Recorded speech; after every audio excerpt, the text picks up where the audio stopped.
নমস্কার, দেখছেন কলকাতা টিভির সঙ্গে রয়েছে আমি তসমিনা। শুরু করছি সংবাদ সারাদিন। নবম ও দশম শ্রেণীর শিক্ষক নিয়োগের ফল প্রকাশ এসএসসির ফল প্রকাশ করলেও তালিকা প্রকাশ করলো না এসএসসি। কমিশনের ওয়েবসাইটে ভিউ রেজাল্ট অপশনে ক্লিক করে ফল জানা যাবে। 7ই সেপ্টেম্বর রাজ্যে নবম ও দশম শ্রেণীর শিক্ষক নিয়োগের পরীক্ষা হয়েছিল।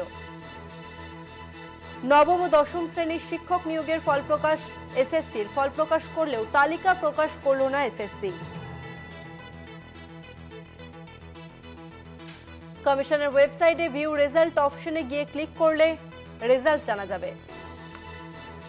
নবম ও দশম শ্রেণীর শিক্ষক নিয়োগের ফল প্রকাশ এসএসসির ফল প্রকাশ করলেও তালিকা প্রকাশ করলো না এসএসসি। কমিশনের ওয়েবসাইটে ভিউ রেজাল্ট অপশনে ক্লিক করে ফল জানা যাবে। 7ই সেপ্টেম্বর রাজ্যে নবম ও দশম শ্রেণীর শিক্ষক নিয়োগের পরীক্ষা হয়েছিল।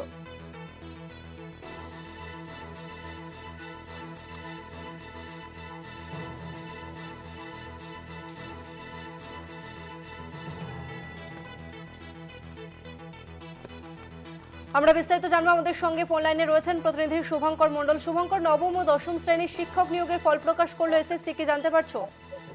দেখো, এই মুহূর্তে সবচেয়ে গুরুত্বপূর্ণ খবর এটি, কেননা এসএসসিতে একাদশ দ্বাদশের ফল কিন্তু প্রকাশ হয়ে গিয়ে সেখানে ইতিমধ্যে আমরা দেখেছি যে ডকুমেন্ট ভেরিফিকেশনের প্রক্রিয়া শুরু হয়ে গিয়েছে এবং নবম দশমে কিন্তু চাকরি প্রার্থী যারা ছিলেন তারা সংখ্যা অনেকটা বেশি ছিল। সেখানে দাঁড়িয়ে পরীক্ষা করেছিলেন 2,93,192 জন এবং শূন্য পদের সংখ্যা কিন্তু আমরা দেখতে পাচ্ছি যে নবম দশমে 23,212টি শূন্য পদ।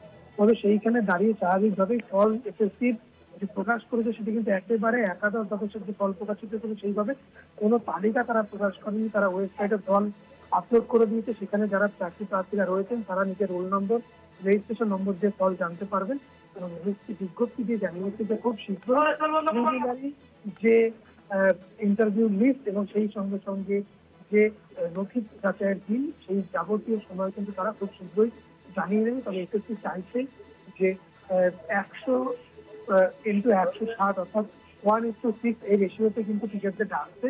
কেননা তারা চাইছে, যেহেতু ডিসেম্বরের গাইডলাইন রয়েছে যে ডিসেম্বরের 31শে ডিসেম্বরের মধ্যে সম্পূর্ণ নিয়োগ প্রক্রিয়া শেষ করতে হবে, সেখানে তাকিয়ে এসএসসি অতি দ্রুততার সঙ্গে কিন্তু এই কাজ করতে চাইছে। সেই দিকে তাকিয়ে স্বাভাবিকভাবে তাদের লক্ষ্যমাত্রা রয়েছে যে যত দ্রুত সম্ভব ফল প্রকাশিত হয়ে গেল আজকেই এবং চাকরি প্রার্থীরা ফল দেখতেও পারবেন। যাদের যাদের ইন্টারভিউ এবং সেই সঙ্গে সঙ্গে নথি যাচাইয়ের প্রক্রিয়া রাখা হবে সেই তালিকাও খুব শীঘ্রই প্রকাশিত হবে। এসএসসি অতি দ্রুত এই কাজটি করতে চাইছে। সেখানে স্বাভাবিকভাবে যারা এতদিন ধরে মুখিয়েছিলেন ফলের জন্য, বিশেষ করে যারা উৎকণ্ঠায় ভুগছিলেন যে কবে ফল প্রকাশিত হবে, কিভাবে ফল প্রকাশিত হবে, কখন জানতে পারবেন তারা, তাদেরকে উৎকণ্ঠার প্রভাব কেটে গেল। একাদশ দ্বাদশের পরে নবম দশমেরও ফল প্রকাশিত হলো। অনেকেই কিন্তু তার সঙ্গে আমরা দেখতে পেয়েছি নবম দশম একাদশ দ্বাদশ দুটো ক্ষেত্রে পরীক্ষা দিয়েছিলেন। একেবারেই। আপাতত ধন্যবাদ তোমাকে শুভঙ্কর।